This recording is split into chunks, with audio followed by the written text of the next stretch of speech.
तपस्या। T for tongue, tongue control. T माने अपने टंग को, अपनी जीवा को कंट्रोल। आज का जो ये पूरा क्लास है मैं आपको एक शॉर्ट में एक्रोनिम में समझा रही हूँ या याद करने की हिंट्स दे रही हूँ, सो दैट आपको कभी भी पूरा क्लास सुनने की जरूरत ना पड़े, केवल एक्रोनिम तपस्या। टी माने टंग कंट्रोल। जिसने अपनी जीवा को जीता उसने जगत को जीता। हमेशा केयरफुल रहना है, हमारी टंग को कंट्रोल करना है। नेक्स्ट ए, अप्रिशिएशन, क्रेविंग, बिना शोर मचाए सेवा करना। मुझे अप्रिशिएट करो, मुझे अप्रिशिएट करो, मैंने किया, ये जो आप प्रोग्राम देख रहे हो ना पूरी मेरी आइडिया थी, मैंने ऐसा, बिना शोर के सेवा करने की कोशिश करो। ये मन की तपस्या है।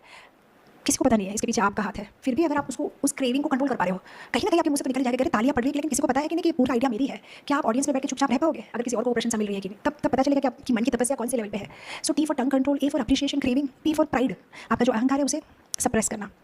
ईगो का उपवास करो पांडव निर्जला एकादशी, लेकिन दूसरे दिन 10 लोगों को फोन करके मत बताओ, किसी न किसी कारण से फोन करके, माता जी इतनी वीकनेस लग रही है ना, वो कल पांडव निर्जला एकादशी की थी ना, वो बिना पानी के, कहीं ना कहीं सकल में हमें लगता है कि एक 10 जने जान ले, हाय शांति मिल जाए। तो क्या हम ये सप्रेस कर पा रहे हैं हमारी जो प्राइड, जो अहंकार, जो लोगों को इंप्रेस करने की इच्छा। एंड नेक्स्ट ए, तपस्या का TAPA, अटेंशन विड्रॉवल। हमेशा स्पॉटलाइट में रहने की कोशिश मत करो। तो यहाँ पे एक्चुअली एक बहुत सुंदर कहावत है कि जो छाया में रहता है वो भगवान के पास रहता है।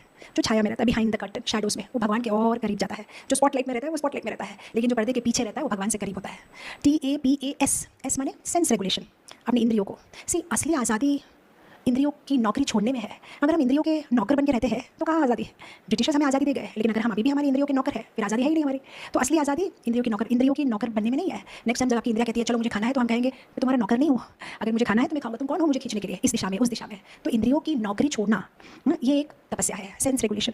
TAPASY, वाई माने यील्डिंग टू कृष्णाज विल। हर चीज़ को कंट्रोल करने की कोशिश मत करो, कुछ छोड़ दो। हमारे गुजराती में एक बहुत सुंदर भजन है, चित्त तो सिधनी चिंता करे, कृष्ण करबू होइते करे। मन से बात कर रहा है भक्त की, इतना चिंता किस लिए कर रहा है? तो कितना भी ऊपर नीचे कूदे, कृष्ण को जो करना है वो कृष्ण करने वाला है। तेरी चिंता करने से उनका डिसीजन बदलने वाला नहीं है।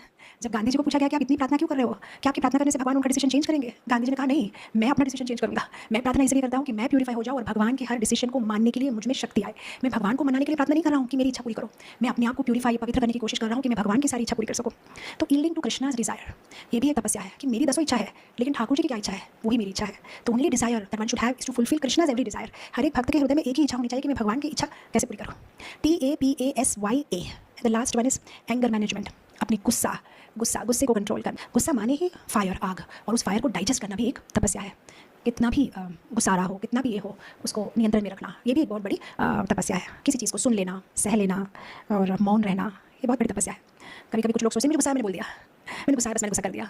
नहीं, तपस्या माने हाँ आपको गुस्सा आए तो भी एक पॉज देना, समझना, शांत रहना, सहन करना। ये सारी भक्तों की क्वालिटी है, तितिक्षवा, करुणिका, हाँ, सहन करना, टॉलरेट करना। इसलिए तुझे शिक्षाष्टकम का सबसे बड़ा इंस्ट्रक्शन त्रिनादपि सुनिचेना तरुरिवा सही सुना मानिना मान देना कितने सदारे। तो ये है तपस्या का एक्रोनिम।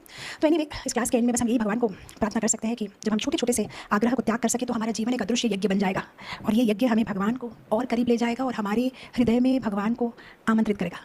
तपस्या खाली पैर चलना नहीं है। तपस्या शायद आपने बहुत एक्सपेंसिव जूते पहने हो, लेकिन हम्बल रहना है, वो एक्चुअल तपस्या है। केवल बाहरी चीज़ों में कभी कभी हम देखते हैं कि जूता बहुत ही सिंपल है, शायद वो पुराने जमाने में ऋषि मुनि पहनते थे ना, वुडन वाला सैंडल, वैसा जूता है, लेकिन अहंकार महाराज, जयपुर के महाराजा जैसा है। फिर लाभ क्या है? देखने में बहुत सिंपल कपड़े पहने हैं, शायद 400 रुपये की धोती या 800 रुपये या 500 रुपये की धोती लोई बाजार से ली है, कपड़ा सिंपल है, लेकिन अहंकार राजा जैसा है। तो लाभ क्या है? कपड़ा राजा जैसा भी पहनो, लेकिन मन में अपने आप को एक दासानुदास रखो। तो ये बहुत बड़ी तपस्या है। तो छोटी छोटी बातें, किसी से प्रशंसा लेने की अर्ज, किसी से आर्ग्यूमेंट जीतने की अर्ज, किसी से प्रेज लेने की अर्ज, किसी को कंट्रोल करने की अर्ज, एक 2 रसगुल्ला ज़्यादा मिल जाए संडे फीस में उसकी अर्ज, ये सारी चीज़ों को कंट्रोल करना ही एक रियल तपस्या है। एक मील को स्किप करना आसान है, लेकिन अपने ईगो का उपवास कराना बहुत मुश्किल है। तपस्या हमारा गोल नहीं है, हमारा गोल तो भक्ति है, हमारे जीवन का गोल तो भक्ति है। तपस्या उस और जाने का मार्ग है। तपस्या इज़ अ वे टू भक्ति, दैट्स इट।